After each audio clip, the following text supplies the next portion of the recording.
Welcome back to the GOATcast podcast. I am CW, and today I want to discuss one of the greats. If you're feeling generous, one of the greatest, Shaquille O'Neal, Shaq. Probably one of the most recognizable superstars from the 90s and beyond, becoming a household name from his absolutely dominant gameplay and his charismatic personality. Seemingly a larger-than-life jokester and entertainer. It just seemed like he had all the ingredients to become the next megastar in the association. He seemed to even be poised to carry the torch Michael Jordan. His airness was passing over as he stepped away from the game before the 1999 season. Having taken his talents to Hollywood, Shaq sparked a resurgence for the always popular Los Angeles Lakers, and with Mike and those 90s Bulls dismantled, it seemed like the perfect scenario. No longer being dominated by a 6'6" shooting guard, but by a 7'1", 300-plus monster that moved like a gazelle. So why didn't it happen? Why didn't Shaq take the mantle from Jordan and become the face of the NBA and the king of the court? I have 3 specific reasons why, and we'll hop into that here in a second. But if you enjoy these breakdowns and analysis, please like and subscribe to help the channel out. Thank you. So why didn't Shaq completely take over the league after Jordan's departure? Even during Jordan and those Bulls era, Shaq with the Orlando Magic was a problem for them, even sending them packing in the 1995 Eastern Conference semifinals and Jordan's late return season. But as he entered into his prime and beyond, he just never could rise beyond his superstar status, even with the fact he was able to be a 4-time champion with a pretty dominant three-peat with the Lakers and one with young D. Wade in Miami bringing home 3 Finals MVPs. So with those accolades, it seems he had a very favorable career, and he did, but was it legendary? Well, in spurts. So why? Reason number 1, his work ethic. We've heard the many stories of Shaq playing himself into basketball shape and coming into training camp looking massive and not in a good way. It was even a point of contention between him and Kobe Bryant during the height of their Laker days. The big guy and all his charisma may have played a part in that.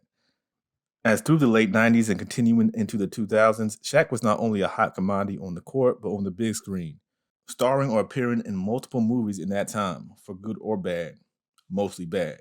Those would most likely have to be filmed during the off-season. With Shaq already being a big boy even before his rise to stardom, getting caught up in the glitz and glamour of Hollywood would naturally lead to a less focused athlete.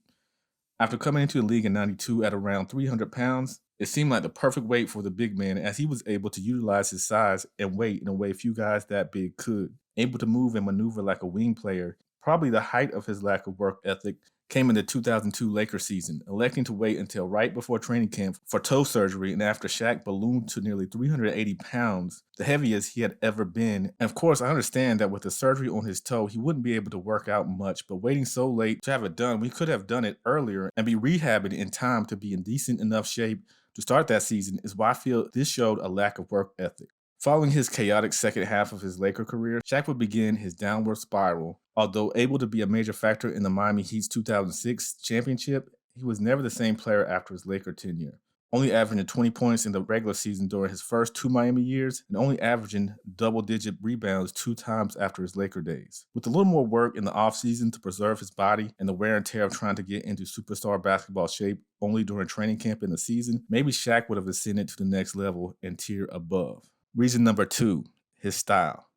Shaq knew one thing: give me the ball and I'll overpower my opponents. He did it well, very well. In fact, so well that the league had to employ zone defense in the 2000s because man-to-man, no one could match up with Shaq, making it just too easy. David Robinson, nope. Hakeem Olajuwon, tried. Patrick Ewing, ouch.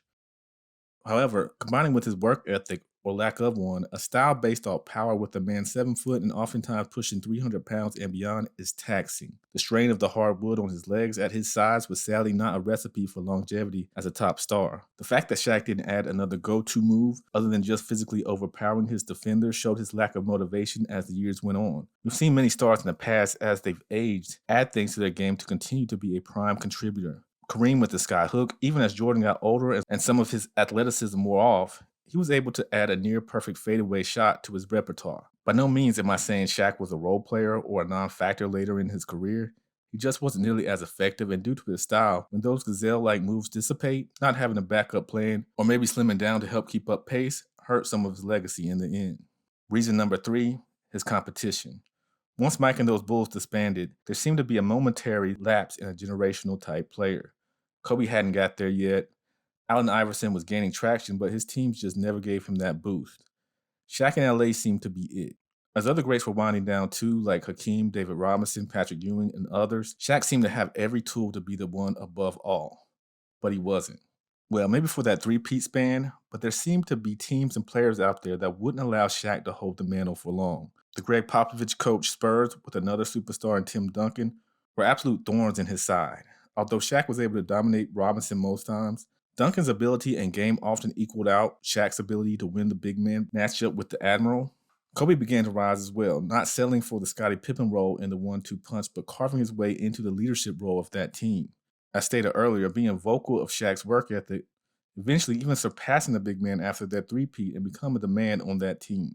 And as we all know, in 2003, the young hype train that is still going, LeBron James burst onto the scene and lived up to every bit of the hype, basically skipping the line to the face of NBA as far as the hype and fan support.